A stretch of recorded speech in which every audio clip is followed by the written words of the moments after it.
Yu-Gi-Oh! 101 card review, hit a review card coming in next challenges July 19th. What we're looking at here is Shaddoll Egrystal. It is a fire rock fusion effect monster, level 7, attack 2450, defense 1950. Description: one Shaddoll monster plus one fire monster must first be fusion summoned.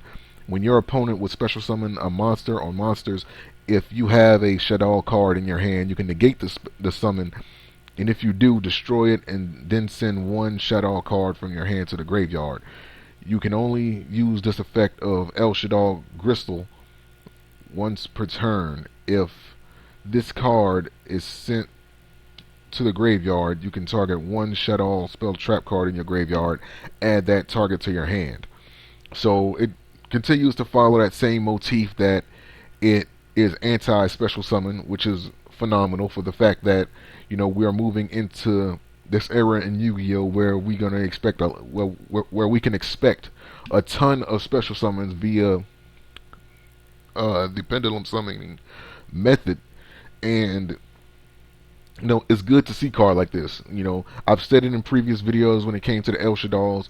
Cards like this are always welcome, in my opinion, because it can slow down a lot of those big swarm builds, and since damn near every deck is going to be like kind of swarm, or we'll be using these swarm tactics via the pendulum summoning method, it is what it is. So one interesting thing, and I kind of touched on this in the next challenger's early look video, is that, okay, so there seems to be like a pattern here with the Shaddoll fusion monsters. Is that, like we already have a dark Shaddoll monster, we have a light attribute Shaddoll monster, and now we have like a fire attribute Shaddoll monster.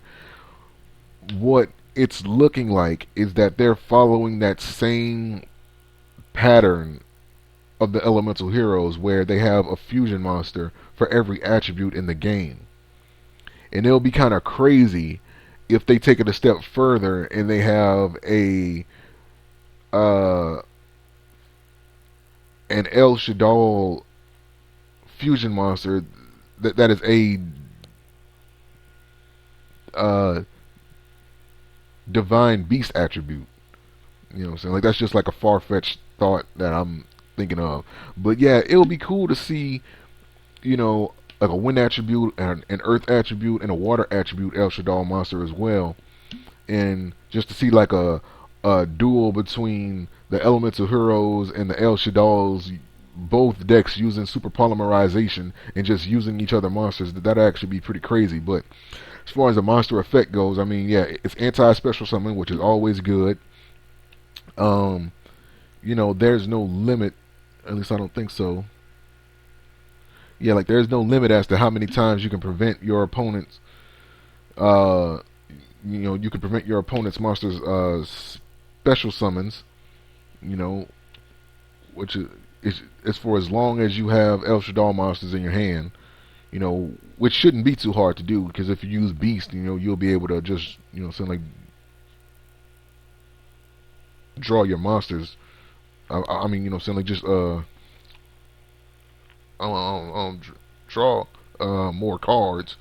Anytime you send it from your hand to the graveyard via card effect, which this card does provide. And then when it gets destroyed, you can search out an Shaddoll spell a trap card. Now, there aren't really any, good Shaddoll spell a trap cards outside of the main. I mean, outside of like the field spell and maybe fusion, and perhaps even like the monster a monster trap card.